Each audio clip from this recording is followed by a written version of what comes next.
છું આપની હોસ્ટ અને દોસ્ત મમતા સોની અને પીએસઆઈ મ્યુઝિક ટેલેન્ટ શોમાં આપ સૌનું હાર્દિક સ્વાગત કરું છું. જો મિત્રો તમને પણ એક્ટિંગ, ડાન્સ, સિંગિંગ, કોમેડી કે રિધમ વગાડતા આવડતું હોય તો પોતાનું નામ રજીસ્ટર કરાવો નીચે આપેલા નંબર ઉપર. તો ચાલો શરૂ કરીએ આજનો ઓડિશન રાઉન્ડ અને બોલાવીએ આપણા પહેલા કન્ટેસ્ટન્ટને.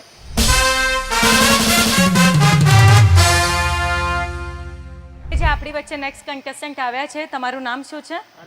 માઇકમાં બોલો ને. હરેશ વાઘેલા. હરેશભાઈ વાઘેલા, ક્યાંથી આવ્યા છો? ગાંધીધામ કચ્છ. ગાંધીધામ કચ્છથી. અને અત્યારે કયું ગીત ગાવાના છો? અત્યારે મેં પેલું સોંગ ગાયું, જાનોડી મારી બસ સ્ટેન્ડમાં જવું વાટડી. જાનુડી મારી બસ સ્ટેન્ડમાં જવું બસ સ્ટેન્ડમાં જવું વાટડી. વાહ ભાઈ વાહ, સરસ મજાનું ગીત સાંભળીએ અમારા ભાઈની અવાજમાં.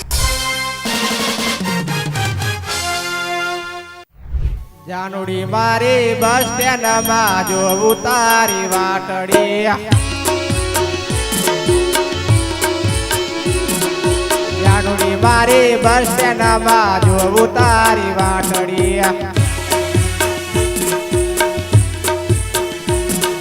રાધનપુરના બસ સ્ટેન્ડમાં જોતો તારી વાટડી.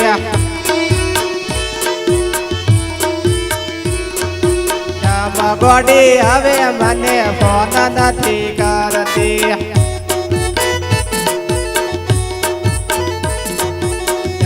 ગોડી હવે મને ફોન નથી કરતી.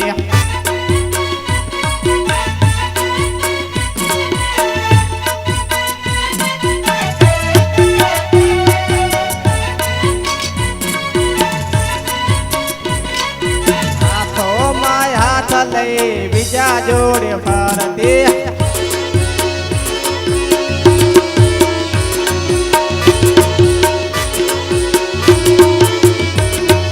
હાથોમાં હાથ લઈ બીજા જોડે ફરતી.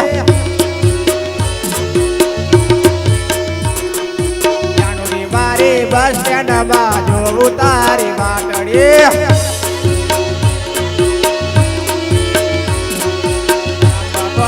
હવે મને ફોન નથી કરતી. ઓહો હરેશભાઈ, પછી જાનુડી આવી કે નહીં આવી? જાનોડી આવી હતી પણ જતી રહી પાછી. અને શું પછી ફોન નથી કરતી? ફોન આવ્યો તો પછી ફોન પણ આવ્યો તો પણ એની મમ્મીને ખબર પડી ગઈ, ત્યારથી અમારે બ્રેકઅપ થઈ બંધ થઈ ગયો. ઓકે.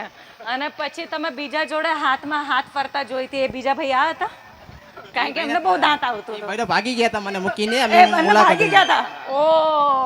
ઓકે. તો બહુ તમે ઘાયલ દિલ લાગો છો આમ. બહુ એટલે આમ વર્ષો જૂનો પ્યાર હતો અમારો, વર્ષો પણ અમારી જૂનો પ્યાર હતો, મુલાકાત થઈ પણ ભાઈ મારી જોડે આયા હતા ને મૂકીને હાલ્યા ગયા. એમની મમ્મીને ખબર પડી ગઈ. મમ્મીને ખબર પડી ગઈ. હો બહુ આમ દર્દ ભર્યું છે. હવે હું શું કરું? હું કંઈ કરી શકું તમારા માટે?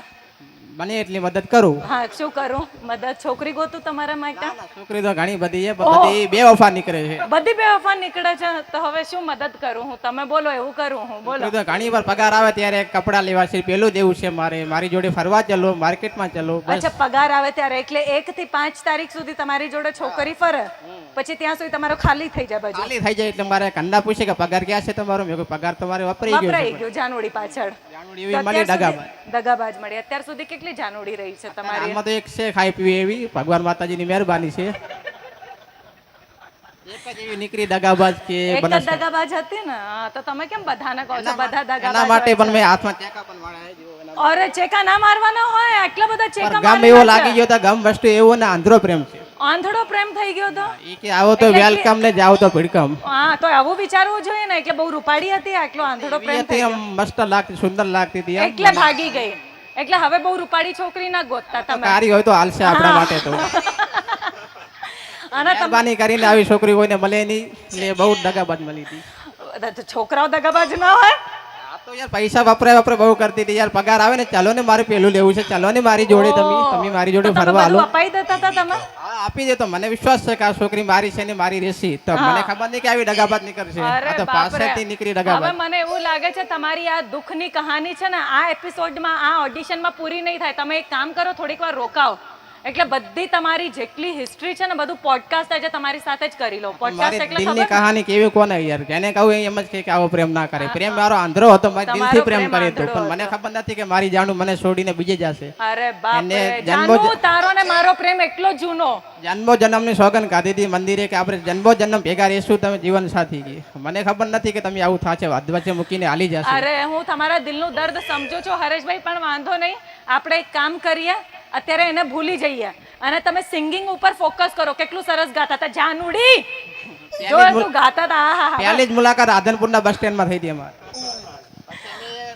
એની માટે ગીત બનાવ્યું બસ સ્ટેન્ડ ઉપર, અમારી મુલાકાત થઈ હતી એ જગ્યા ઉપર. ચલો ખૂબ જ સરસ. તમે બસ આવી જ રીતે સરસ સરસ જો એના કારણે તમને એક ફાયદો થયો, તમે કેટલું સરસ ગાવાનું શીખી ગયા. મેં પણ એક સપનું હતું મારે મમતાબેન જોડે મળવાનું, એકવાર પીવને મળવા આવજે ને, ત્યારથી તમારું ફિલ્મ જોઉં છું, પણ એ બહુ વર્ષો પછી મારું સપનું પૂરું થયું. ચલો ખૂબ જ સરસ. તો તમે બસ આવી રીતે તમારા બધા સપનાઓ પૂરા થાય એવી અમારા તરફથી તમને શુભકામનાઓ.